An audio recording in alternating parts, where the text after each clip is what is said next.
আমি আজকে আমার পুরো বক্তব্যে তৃণমূল কত ভালো দল এটা তুলে ধরার চেষ্টা করব। কেন তৃণমূলকে ভালো বলছি বলুন তো? নিশ্চয়ই কোনো যুক্তিসঙ্গত কারণ তো থাকা দরকার। সমীরদা, যুক্তি দেওয়ার চেষ্টা করছি আমি, একটু আপনার ভালো লাগবে নিশ্চয়ই শুনে। ভাবুন, আমাদের রাজ্যে চুল্লুকে মরলে 2 লাখ টাকা দেয়। আমাদের রাজ্যে খারিজি মাদ্রাসাগুলোকে অনুমোদন দিয়ে সেখানে ট্যাব, স্কলারশিপ, সাইকেল এত কিছু দেওয়ার পয়সা করিয়ে আছে। খালি বিএলওদের 18,000 টাকা দেওয়ার পয়সা নাকি নেই। তা দারুণ, অসাধারণ। এই তৃণমূলকে তো ভালো বলতেই হবে। খালি কি তাই? এত দারুণ কথা বললেন সমীরদা। এত চাপ বিএলওদের, সত্যি আমি মেনে নিচ্ছি কথাটা, এত চাপ সত্যি। উনি মোটামুটি 6 মিনিটের মাথায় বলা শুরু করেছেন বিএলওদের কত চাপ, কিন্তু আমি মেনে নিচ্ছি প্রথমে বিএলওদের চাপ। কিন্তু বিএলওদের চাপ কেন এটা তো বুঝতে হবে। ডেটা এন্ট্রি অপারেটর যেটা দেওয়ার কথা মাননীয় ইলেকশন কমিশন বারবার চিঠি লিখে স্টেট গভর্নমেন্টকে বলেছে, তার সপক্ষে আমি কোনো ঠাকুমার ঝুলির গল্পে বই না, আমি নিউজ পেপার রিপোর্ট নিয়ে এসেছি। সমীরদা দেখুন একটু, সেই ডেটা এন্ট্রি অপারেটর দিতে অস্বীকার করেছে আমাদের রাজ্য সরকার তথা তৃণমূল সরকার। তাই তৃণমূল কংগ্রেসকে তো ভালো বলতেই হবে। এই তৃণমূল কংগ্রেস বিএলওদের ব্যাপারে এত ভাবে, কি বলবো বলুন তো, এত ভালোবাসে বিএলওদের এরা যে বলছে গাছে বেঁধে পেটাবো, একটা নাম্বার যাবে গাছে বেঁধে পেটাবো। এই তো গতকাল একটা কোথাকার কোন 2 পয়সার এমএলএ বলেছে এই হাত ভেঙে দেবো, আবার বলে 32 পার্টি বার করে হাসছে। এত ভালোবাসা বিএলওদের প্রতি উতলে পড়ছে। এই দলটাকে খারাপ কি করে বলি বলুন তো?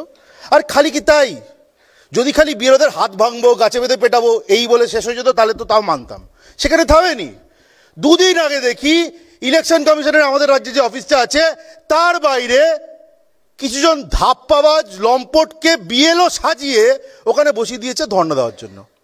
এবার আমি ভেবে দেখলাম এরা তো বিএলও নয়, সংবাদ মাধ্যমে সেটা প্রকাশিত, আপনারাও নিশ্চয়ই দেখিয়েছেন। তারপরে ভেবেলাম না না না না, তৃণমূল তো খুব ভালো দল, এরা বিএলওই। তারপর বুঝতে পারলাম হ্যাঁ এরা বিএলও, এরা অন্য ধরনের বিএলও। তৃণমূল ছাপ বিএলও, বি ফর বাটপার, এল ফর লম্পট, ও ফর অশিক্ষিত। এরা হচ্ছে তৃণমূল ছাপ বিএলও। মানে বিএলওদের প্রতি এত দরদ উতলে পড়ছে, লোকজনকে বিএলও সাজিয়ে নাকি ধর্ণা দিতে পাঠিয়ে দিচ্ছে। খুব ভালো কথা, হলো, চলুক এরমভাবে।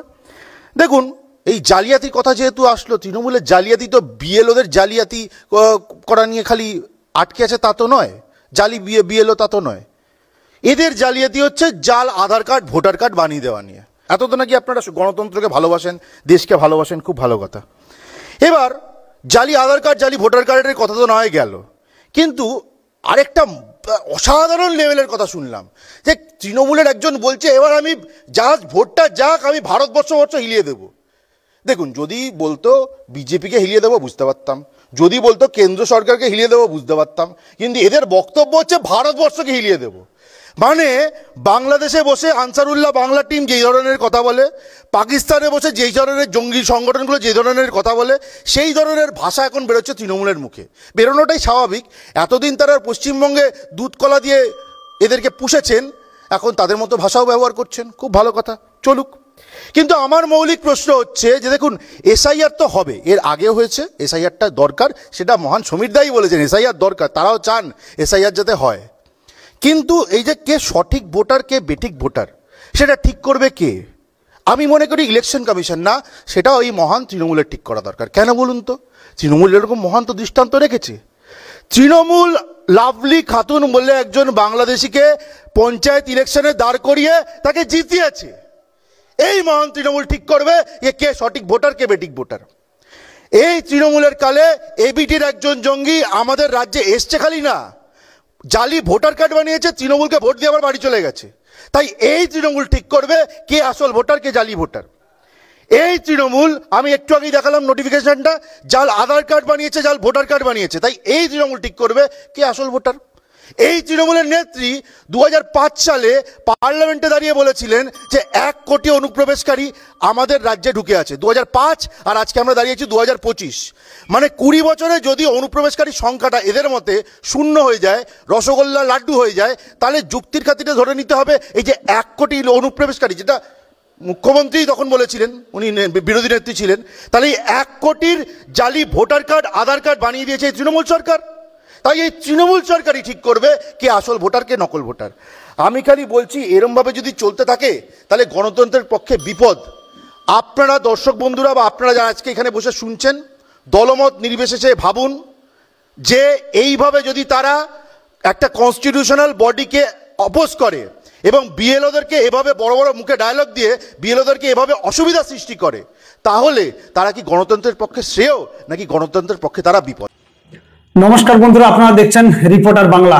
একটা ভিডিও আপনারা দেখতে পেলেন যে এই মুহূর্তে রাজ্যে যে এসআইআর চলছে সেটা নিয়ে ডক্টর অভ্র সেন তিনি কি বললেন আপনারা পরিষ্কার বুঝতে পারছেন যে এই মুহূর্তে রাজ্যে কোন ভোটার থাকবে কি থাকবে না, কোন বিএলও কাজ করবে কি করবে না, বিএলওদেরকে কিভাবে মিথ্যে কথা বলতে হবে বা বিএলওদেরকে দিয়ে কিভাবে আমার নিজেদের ভোটার রেখে দিতে হবে, এটা ঠিক করবে তৃণমূল কংগ্রেস।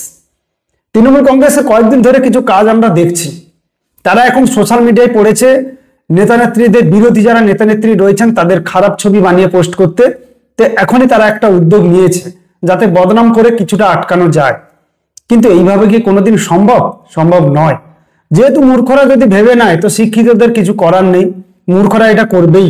তো এবার ডক্টর অভ্র সেন যে যুক্তি দিয়ে বোঝালেন যে 2005 সালে যখন মমতা বন্দ্যোপাধ্যায় বলেছিলেন সংসদে দাঁড়িয়ে, তখন কিন্তু তিনি বিরোধী নেত্রী, যে পশ্চিমবঙ্গে 2005 সালে তিনি বলেছিলেন যে প্রায় 1 কোটির কাছাকাছি অনুপ্রবেশকারী রয়েছে। তাহলে 2005 সালে যদি এটা 1 কোটি হয়ে থাকে, বর্তমানে তৃণমূল কংগ্রেস চিৎকার করে বলছে এই মুহূর্তে কোনো অনুপ্রবেশকারী নেই, তাহলে সেই 2005 সালের 1 কোটি ভোটার, তাহলে সেই ভোটের কার্ড কারা করে দিল? নিশ্চয়ই তৃণমূল কংগ্রেস। দ্বিতীয়ত হচ্ছে, কয়েকদিন আগে মুখ্যমন্ত্রী মমতা বন্দ্যোপাধ্যায় বলেছিলেন যে আমি এমন কিছু করতে পারি যে সারা ভারত আমি হেলিয়ে দেব। মানে তার কিন্তু সব থেকে বড় রাগ হচ্ছে বিজেপির উপরে। এবার তিনি যদি বলতেন যে আমি বিজেপিকে হেলিয়ে দেব বা কেন্দ্রীয় সরকারকে হেলিয়ে দেব বা হারিয়ে দেব, তাদেরকে হারিয়ে আমি মানে প্রধানমন্ত্রী হব, তো এই পর্যন্ত মোটামুটি ঠিক ছিল যদি বলতেন। সেগুলো না বলে তিনি কি বলছেন যে আমি পুরো ভারতকে হিলিয়ে দেব। মানে যার গন্ডি এই মাত্র সামান্য একটা রাজ্য মাত্র, সে নাকি পুরো ভারতকে হিলিয়ে দেবে। কে শোনে ভাই এদের কথা? আমি শুধু ভাবি। আর তৃণমূল কংগ্রেসের যারা রয়েছেন মানে এরা সত্যি খুব মহান দল। এই দলের মতো চোর জচ্চর দল, নোংরা দল বা এখন তৃণমূল কংগ্রেস যেটা শুরু করেছে, মানে তৃণমূল মানে শুধু বিছানা গরম, এরকম একটা তাদের রাজনীতি শুরু হয়েছে। দেখবেন বিরোধী নেতা নেত্রীদের নিয়ে বিছানার উপর বিভিন্নভাবে ছবি এআই দিয়ে এডিট করে তাকে কিন্তু পোস্ট করে দিচ্ছে, তাকে আবার সাপোর্ট করছে, মানে পোস্ট করছে কর্মীরা, তাকে আবার সাপোর্ট করছে মানে একটা বাচ্চা ছেলে দেবাংশু ভট্টাচার্য, রিজু দত্ত, মানে এইসব ছেঁচড়া নেতাগুলো আবার তাকে সাপোর্ট করছে এবং বুক ফুলিয়ে তারা বলছে। আবার তৃণমূলের দেখলাম যে কি প্রকল্প চলছে ডিজিটাল যোদ্ধা, কত করে মাইনে আমি যদিও জানি না, তো সেই প্রকল্পের নাকি প্রচুর কর্মী এখন রাস্তায় নেমেছে, তারা আবার এই নোংরা জিনিসকে সাপোর্ট করছে এবং তার মধ্যে আবার প্রচুর মেয়েও রয়েছে। মানে চিন্তা করুন, এআই এর যুগে দাঁড়িয়ে, যেখানে এআই আমরাও ব্যবহার করতে পারি, সেই যুগে দাঁড়িয়ে তারা এই সব নোংরা কাজ করে যাচ্ছে। যদি এমনটা হতো যে হ্যাঁ এটা শুধু তাদের কাছেই রয়েছে আমাদের কাছে নেই, তাও একটা মানা যেত। আমরা কি কিছু করতে পারি না? পারি। তাহলে কিছু করতে পারবো না? না, পারবো না।